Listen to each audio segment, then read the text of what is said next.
Hello everyone, and welcome to the channel.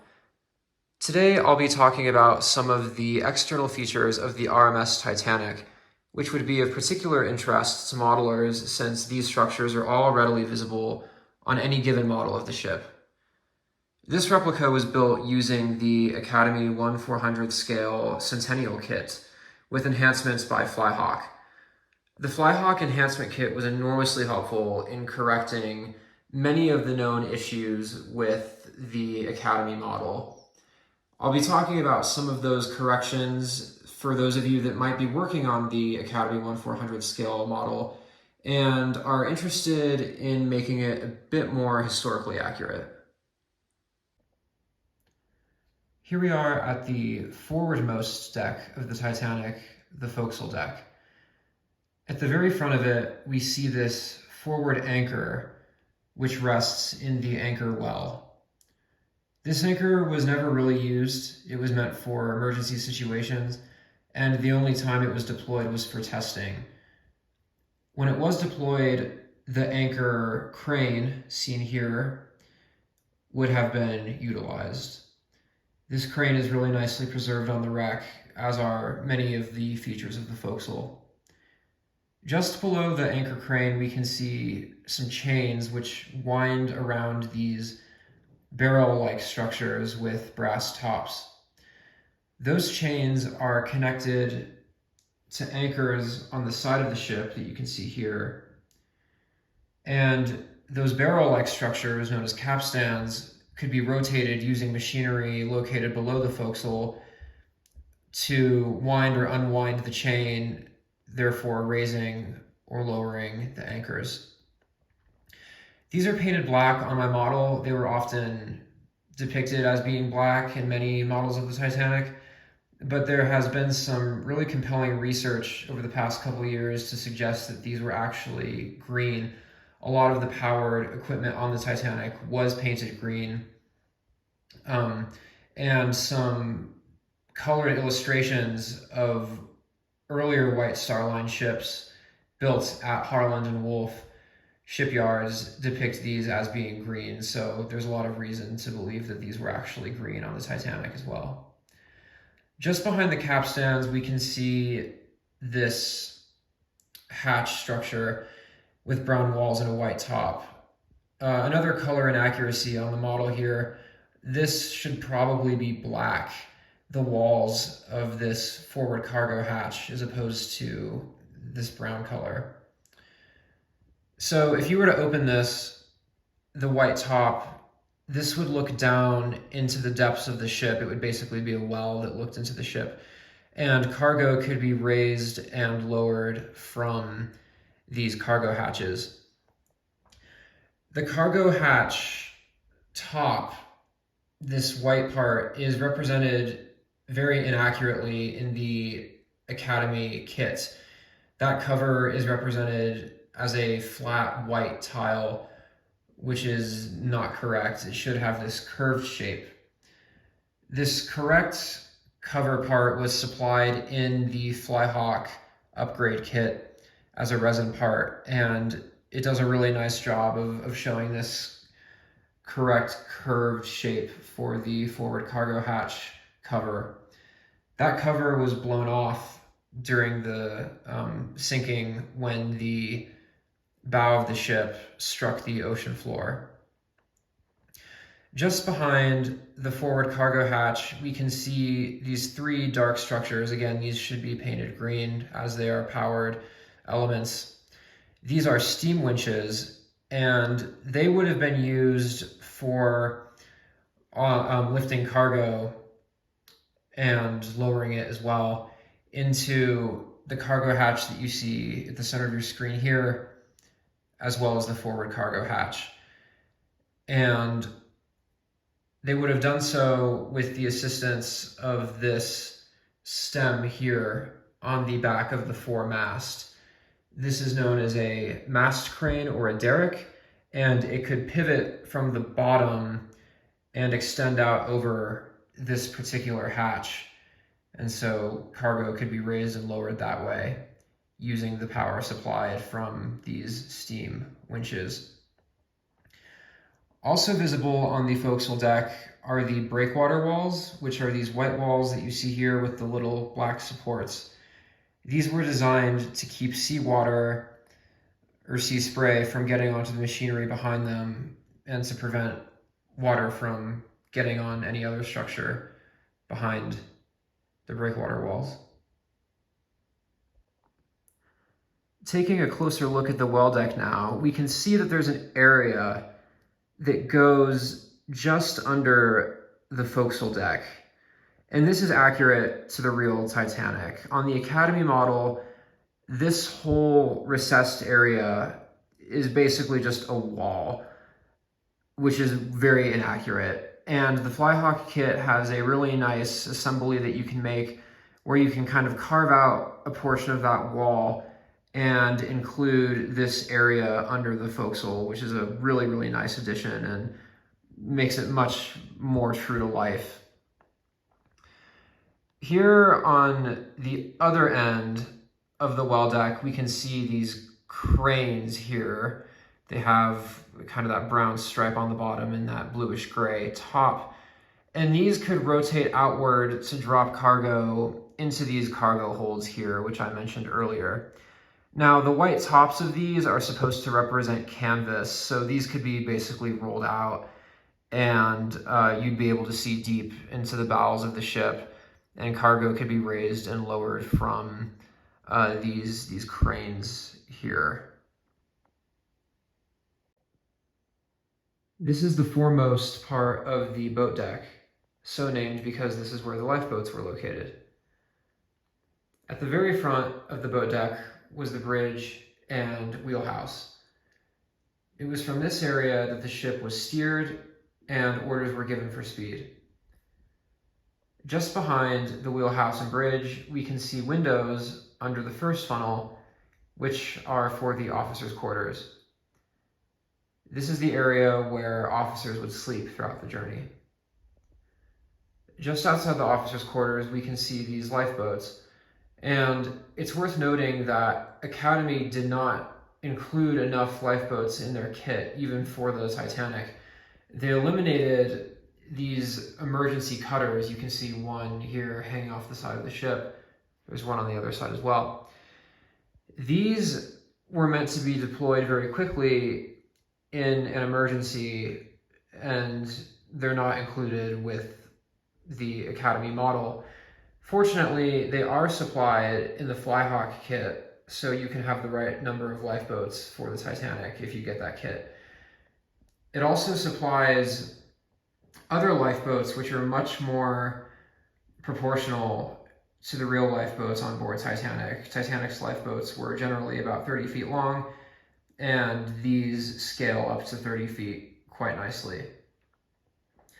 While we're looking in this area, it's worth taking a look at these arched windows right here. These looked in to the area around the grand staircase. This was a first class entrance on the boat deck. This little door right here towards the center of your screen led into that area. And Academy only molded 4 windows into this wall when there should be 5, like you can see here. I had to carve out that 5th one on the right to make it a little bit more accurate, and that's why it's slightly offset, I think. But something to note, if you're working on this kit, that's a very visible detail, that there should be 5 windows here instead of 4. This is a more general view of the roof of the officers' quarters. And in the middle of your screen here, we can see these small brown structures. Those are the skylights to the Marconi wireless operating room. And the Marconi operators would be working in there, transmitting and receiving messages throughout the journey. And it was from this location that they would have sent out distress messages during the sinking. We can see these interesting wires, these 4 wires that extend from that area, and those would have been necessary for the transmission of Marconi messages. And those are part of the Marconi array. So there are 4 wires which extend from each mast that these were attached to. And You can kind of see that here. They're a little bit difficult to see. Just behind the Marconi skylights, we can see this white structure with this kind of graded pattern. This was the skylight for the grand staircase, and you can see there's a kind of circular shape within this, and that is the dome, the glass dome that was positioned over the grand staircase. There's some very famous photos of this, of Olympic. There are no photos of Titanic's grand staircase, unfortunately, but Olympic's was identical for all intents and purposes. These arched windows here would look into the gymnasium, where there were various electrical machines that passengers, first-class passengers, could use to exercise. This area here is known as the compass platform, and it's kind of a raised area. Atop of it sits this tower, which was the compass tower. And the reason that this was positioned here was so the ship's compass wouldn't be influenced by the iron, the magnetic qualities of the iron of the ship's hull. And so this had to be raised. And just below this, there were some first-class areas, most notably the women's reading and writing room in this sort of curved section right here. Just behind the compass platform, we can see the third funnel and the deck house upon which the third funnel sits. Inside this deck house was the officers' mess hall, where officers would eat throughout the journey. You may also notice these interesting pipes that extend along the third funnel to the back of the engine room skylight behind it. These would have just carried water. This skylight extended all the way down to the tank top, which provided ventilation and light to the workers in the engine room. And these 4 windows that you see would open to serve this purpose. There are 4 on the other side as well. Just behind the engine room skylight, there is another skylight for a staircase towards the stern of the ship. Reaching the back of the boat deck, we arrive at the 4th funnel and the roof of the first class smoking room. That square deck below the 4th funnel is the roof for the smoking room. The deck house upon which the 4th funnel sits actually served as the dog kennel for passengers' dogs. So the dogs would be stored here on the journey in this area just behind the 4th funnel.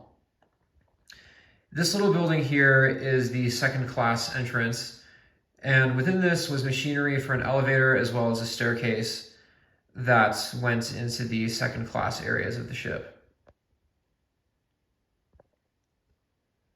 Just below the boat deck, we can see an extension of A deck, which was reserved for first class passengers.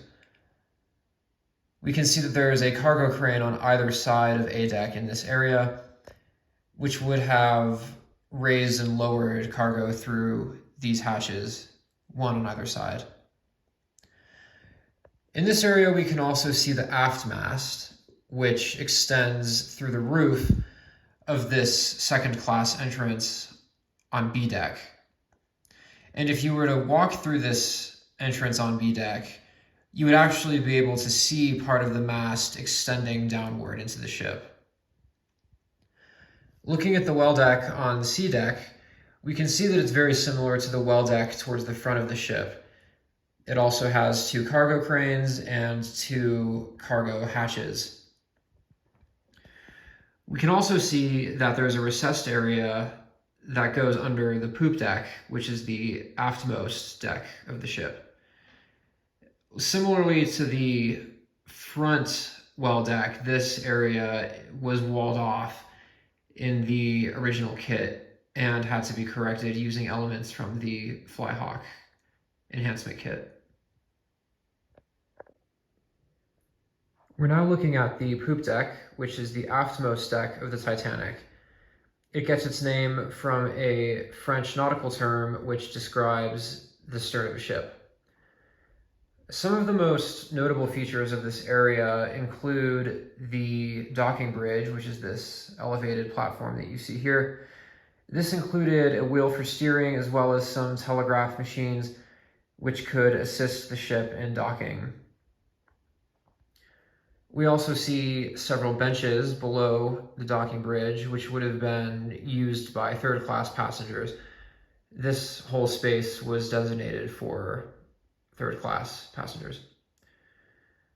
We also see a couple of cargo cranes, which would have serviced this aftmost cargo hatch that you can see in the well deck.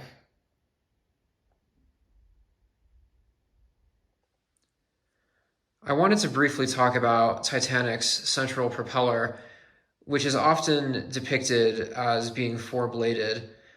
This is because there's a really famous photograph of Olympic, Titanic's sister ship, which exists showing the central four-bladed propeller.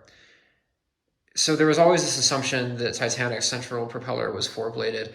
However, an engineering specification book from Harland and Wolff came to light recently and had an edit which indicated that Titanic's central propeller was actually three-bladed. So I decided to alter the propeller provided in the Academy kit and make it three-bladed. I had to cut off 3 of the 4 blades and then reposition them in the following manner so that this would look like a three-bladed propeller. Thank you all so much for watching this video. I hope you found it informative and helpful. And for those of you who are actually building the 1400 Academy model, I've included a link to the Flyhawk enhancement kit so that you can incorporate it in your build and hopefully make it look a little bit more like the actual Titanic. If anybody has any questions regarding paint choices, building techniques, or anything else, please leave a comment below and I will get back to you as soon as I can.